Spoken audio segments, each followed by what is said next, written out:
Hi guys, and welcome to this video. So far we have just been coding on the home page. So today we're going to take it a step ahead to code other pages with Next.JS, which this is what I think this is one of the things that steps it up from React, because with React is just a library where you decide how you want to arrange your folders. It doesn't have any specific way in which you have to arrange your folders, but that's the difference. Next.js is a framework. You have to put things in certain places in order for them to work right.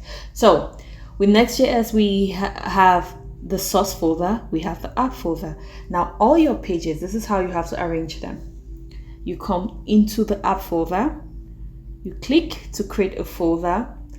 Let's say I want to create a folder. So this is what we are going for. Before we even get there, this is what we are going for. We want login/login. So whatever the name of the website is. So let's just say localhost 300/login. This is what we want to create. Right, so this is what we do. We come right here into the app folder. We create a folder called login. So right now, before we even get there, if we do this /login, let's see what we'll have.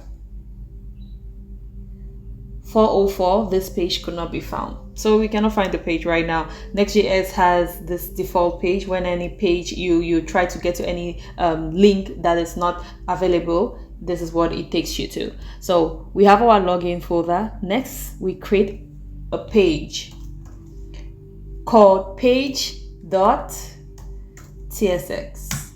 And then we put in our component right here.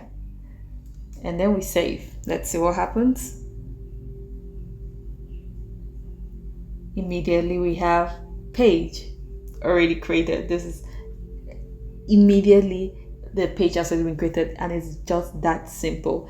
Let's see if we name this something else. I don't know what happened. Like, this is just try and error for me now.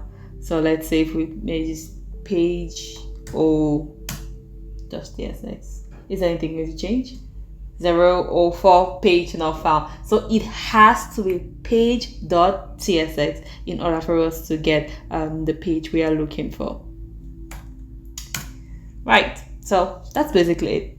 That's just it. That's how you create a new page with Next.js. I hope this was helpful. Subscribe to my channel if you find content like this helpful. We are going on this journey together. So we are building a website together, and we are learning Next.js in the process. So I hope you've been enjoying the previous video so far.